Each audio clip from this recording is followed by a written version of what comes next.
अपनों की याद सताती है तो चैन की सांस नहीं लेने देती।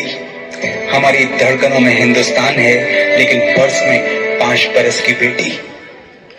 किसी की फोटो सीने से लगा के सोते हैं, किसी का दिया हुआ तावीज पहन के खुश होते हैं, और घर से चिट्ठी आती है तो लिफाफा चूम के रोते हैं। हमें दवाओं और मरहमों की कमी नहीं, लेकिन जब कभी कोई गोली बाजू चीर जाती है तो मां की फूंक बहुत याद आती है।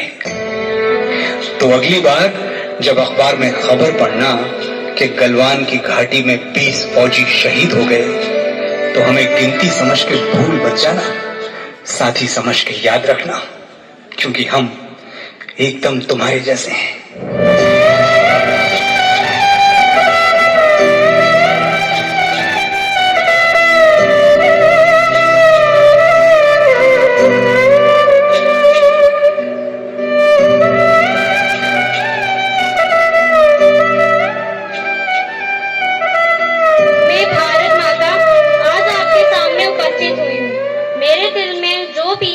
आपके सामने रखूंगी और आपसे कुछ सवाल करूंगी। आप सब मेरे बच्चों जैसे हैं। मेरे लिए ना कोई हिंदू है, ना कोई मुसलमान, ना कोई सिख या ईसाई। मैंने कभी किसी में कोई फर्क नहीं समझा, लेकिन मुझे दुख होता है ये देखकर कि कैसे आप सब आपस में लड़ झगड़ कर बढ़ जाते हो। क्या किसी भी एक बात पर बढ़ जाना सही है? मेरे दिल पर जो बीतती है वो मैं आपको बता भी नहीं सकती।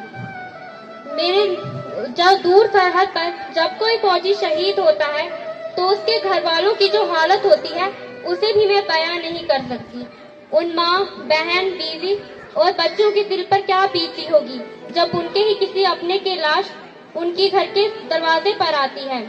क्या आप उस माँ के दर्द का अंदाजा भी लगा सकते हैं जो अपने उसी मरे हुए बेटे को देखकर रोती है जिसे उसने इतने साल तक पाला? उन बहन का जो हर साल राखी बांधने के लिए अपने भाई का इंतजार करती, उस बीवी का जो अपना घर छोड़ किसी और के लिए दूसरे घर गई थी और जब वही नहीं रहा तो क्या आप उसके दर्द को समझ भी सकते हैं? और उन बच्चों का क्या जो हर समय अपने पिता के साथ खेलने का इंतजार करते। मैं उन जवानों को साक्षात नमन करती हूँ जो मेरी रक्षा के लिए सरहद पर तैनात हैं। आपको लगता होगा कि मैं अपनी रक्षा खुद नहीं कर सकती, लेकिन ऐसा नहीं है। मैं अपनी रक्षा खुद कर सकती हूँ, लेकिन कोई भी जंग अकेली नहीं जीती जाती। इसलिए अंत में मेरा आपसे बस एक ही सवाल है, क्या सिर्फ कुछ ही परिवार मेरी रक्षा के लिए बलिदान देंगे? क्या आपका कोई फर्ज नहीं?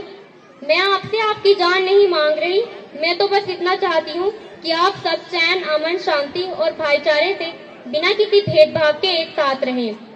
ये भी किसी जंग जीतने से कम नहीं है।